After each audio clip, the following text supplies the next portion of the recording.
আসসালামু আলাইকুম গাইস, তো কেমন আছো তোমরা সবাই? আই হোপ তোমরা অনেক বেশি ভালো আছো, গল্পটার জন্য ওয়েট করতেছো এন্ড অনেক বেশি এক্সাইটেড আজকের পর্বের জন্য।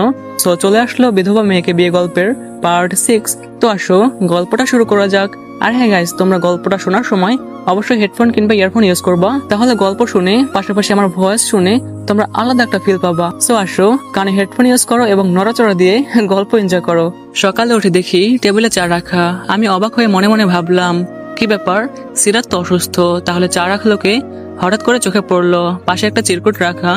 চিরকুট দেখে আর বুঝতে বাকি রইলো না যে এটা সিরাতি হবে। চিরকুট খুলে আমি পড়তে শুরু করলাম। লেখাগুলো এমন ছিল যে কালকে রাতে অনেক অসুস্থ ছিলাম, এজন্য সময় মতো চা আনতে পারিনি। প্লিজ কিছু মনে করবেন না, আমার উপর রেগে থাকবেন না। নেক্সট টাইম আর কখনো এমনটা হবে না। চিরকুটটা পড়ার সময় মনের অজান্তে যেন চোখে পানি চলে আসছিল। মনে মনে ভাবলাম, একটা মেয়ে কিভাবে এতটা ধৈর্যশীল হয়, এতটা কেয়ারিং হয়। যাই হোক, আজকে সিরাতকে মোটামুটি সুস্থ লাগে। আমি সকলের সাথে ব্রেকফাস্ট করে অফিসের উদ্দেশ্যে বের হতে যাব, এমন সময় নাইরা বলে ওঠে, বাবাই আমার জন্য চকলেট আনতে ভুলবা না কিন্তু। আমি তাকে কোলে নিয়ে কপালে চুমু খেয়ে বললাম, ঠিক আছে মামুনি, এবার লক্ষ্মী মেয়ের মতো মায়ের সাথে খেয়ে নাও। নাইরার সাথে প্রথমবার এমন ভালো ব্যবহার দেখে সবাই যেন অবাক। সিরাত এবং মা একে অপরের দিকে তাকাচ্ছে, তারা যেন বিশ্বাসই করতে পারছে না। আমার শাশুড়ি তো কিছুই জানে না, সে তো আনন্দে আত্মহারা। যাই হোক, বাসা থেকে বের হয়ে নিজেকে কোশ্চেন করলাম, আচ্ছা আমার মতো এত জঘন্য অভিনেতা কি পৃথিবীতে আর কেউ আছে? আমি আমার ভুলগুলো বুঝতে পারলেও ইরার প্রতি থাকা গভীর ভালোবাসার জন্য ভুলগুলো আর শুধরানোর সুযোগ হয়ে ওঠে না। এভাবে কয়েক মাস কেটে গেল, সবকিছু স্বাভাবিক, কিন্তু আমার ভিতরে অস্বাভাবিক যন্ত্রণা চলতেছে। যেহেতু ইরাকে কথা দিয়েছি যে আমি তাকে বিয়ে করব, সো যেভাবেই হোক বিয়ে তো তাকে করতেই হবে। দেখতে দেখতে সিরাতের সঙ্গে আমাদের বিয়ের প্রায় 3 বছর হয়ে গেল।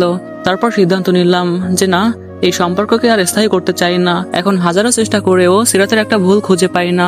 সে পুঙ্খানুপুঙ্খানু ভাবে আমার সব কথা পালন করে। হাজারো চেষ্টা করেও যখন তার কোনো দোষ খুঁজে পাচ্ছিলাম না, তখন আমি সিদ্ধান্ত নিয়ে ফেললাম যে না, আমি মাকে সরাসরি বলে দিব যে তার কোনো দোষ নেই, কিন্তু আমি তাকে ডিভোর্স দিব। তাকে নিয়ে আমি সংসার করতে চাই না। আমি আমার ভালোবাসার মানুষ ইরাকে বিয়ে করতে চাই। যেমন ভাবা তেমন কাজ। একদিন অফিস থেকে সন্ধ্যায় বাসায় এসে দেখি নাইরা, সিরাত এবং আমার আম্মু 3 জন বসে আছে। আমি তাদের কাছে গিয়ে দাঁড়াতেই নাইরা আমার কোলে আসতে চাইলো, কিন্তু ওই দিন আমি কোলে নিলাম না। আমি দ্রুত বলতে শুরু করলাম, মা আমি ঘুরিয়ে পেঁচিয়ে কথা বলতে পছন্দ করি না।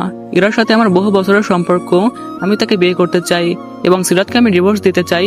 তুমি আমাকে যতই বোঝানোর চেষ্টা করো না কেন, আমি আমার সিদ্ধান্ত পরিবর্তন করতে পারবো না। আমার মুখে এমন কথা শুনে মা এবং সিরাত চোখের পানি ধরে রাখতে পারলো না। আমি আর এক মুহূর্ত দেরি না করে উঠে রুমে চলে গেলাম। সিরাতও নিজের রুমে গিয়ে দরজা বন্ধ করে ফুপিয়ে ফুপিয়ে কান্না করতে লাগলো। এদিকে সিরাতকে সান্ত্বনা দেওয়ার মতো ভাষা আমার আম্মু খুঁজে পাচ্ছিল না, তাই সেও চুপচাপ কান্না করতেছিল, কিছুই বললো না। নাইরাকে কিছু বুঝতে দিবে না, এজন্য মা কান্না লুকিয়ে তাকে নিয়ে রুমে চলে গেল। খাওয়া দাওয়া না করে আমি শুয়ে পড়লাম। দু চোখের পাতা আজও এক করতে পারছি না। জীবনের এত বড় একটা সিদ্ধান্ত নিয়ে ফেলছি। আচ্ছা আমি কোনো ভুল করতেছি না তো? এজন্য আমাকে পস্তাতে হবে না তো? যাই হোক, একটা পর্যায়ে মনকে সান্ত্বনা দিয়ে বললাম, আরে না, আমি তোমার ভালোবাসার মানুষকে পাচ্ছি, তাহলে পস্তাতে হবে কেন?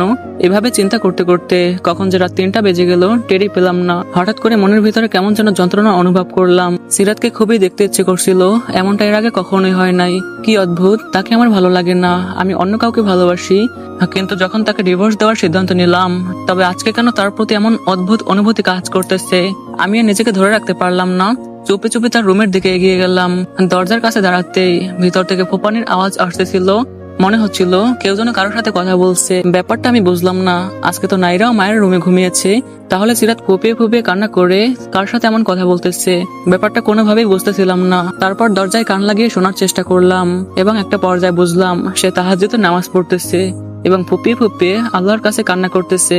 হয়তো কোনো অভিযোগ করতেছে আমার নামে। ভিতরটা কেমন যেন মোচড় দিয়ে উঠলো। যাই হোক, ওখানে আর সময় না দিয়ে নিজের রুমে এসে ঘুমানোর চেষ্টা করলাম।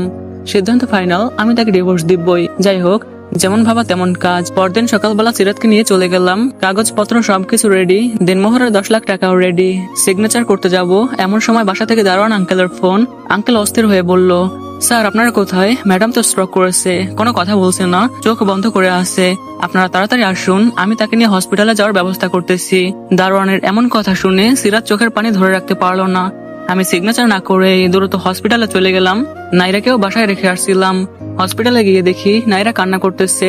আমাকে দেখেই আমার কোলে এসে আরো জোরে কান্না করতে শুরু করলো। আমরা যাওয়ার আগে সিরাতের আব্বু আম্মু ওখানে উপস্থিত হয়েছিল। মায়ের জন্য আমি ছটফট করছিলাম, চোখের পানি যেন থামছেই না। সিরাত এবং নাইরাও কান্না করতেছে। আমি মায়ের কাছে যেতে চাইলে ডক্টর আটকে দেয় এবং বাইরে ওয়েট করতে বললে। 1 ঘন্টা ওয়েট করার পরে ডক্টর যখন বের হলো, সে বের হয়ে বলল, দেখুন রোগের অবস্থা আশঙ্কাজনক, জ্ঞান এখনো ফেরেনি, ফেরার সম্ভাবনাও খুব কম। আমি চিৎকার করে কান্না শুরু করলাম। ডক্টর আমাকে সান্ত্বনা দিয়ে বলল, এখনই ভেঙে পড়বেন না, আল্লাহর উপর ভরসা রাখুন। তাকে বলুন তিনি চাইলে 1 মুহূর্তে সবকিছু সমাধান করে দিতে পারে। এটা বলে ডক্টর চলে গেল।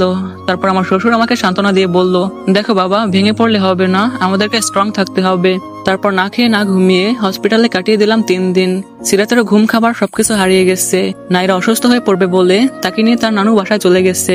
মাঝে মাঝে এসে আমাদেরকে দেখে যায়। 4 দিনের দিন ডক্টর এসে আমাকে হঠাৎ বলে, রোগের জ্ঞান ফিরেছে, তবে সেটা অল্প সময়ের জন্য।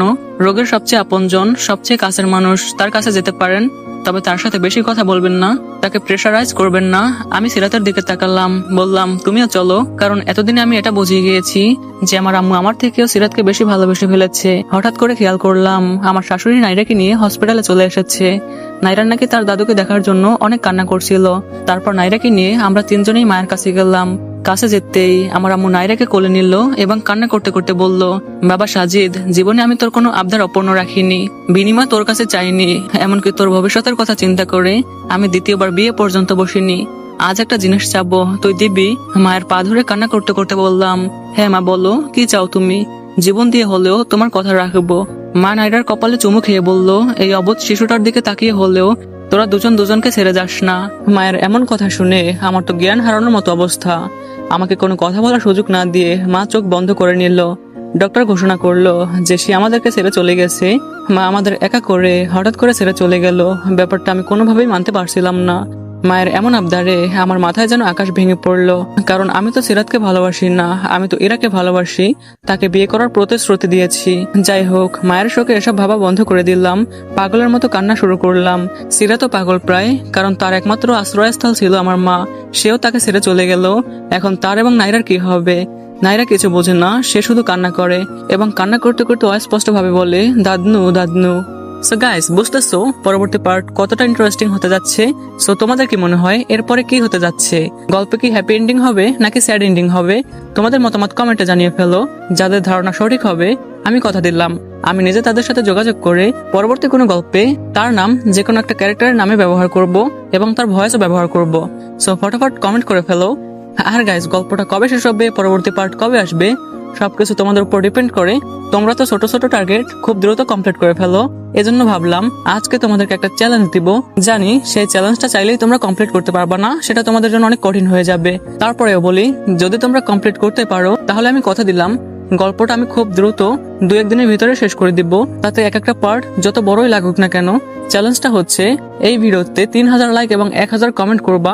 জানি এটা কমপ্লিট করা অতটাও সহজ না, সো তোমরা চ্যালেঞ্জ অ্যাকসেপ্ট করে এখনই কমপ্লিট করার মিশনে নেমে পড়ো। আর হচ্ছে আমরা লাইভে আড্ডা দিই, অনেক মজা করি, সবার সাথে কথা বলি। সো তোমরা যদি আমাদের সাথে জয়েন হতে চাও, লাইভে সরাসরি কথা বলতে চাও, তাহলে কমেন্ট বক্সে লিংক দেওয়া থাকবে, ওখানে ক্লিক করে এখনই জয়েন হয়ে যাও। আল্লাহ হাফেজ।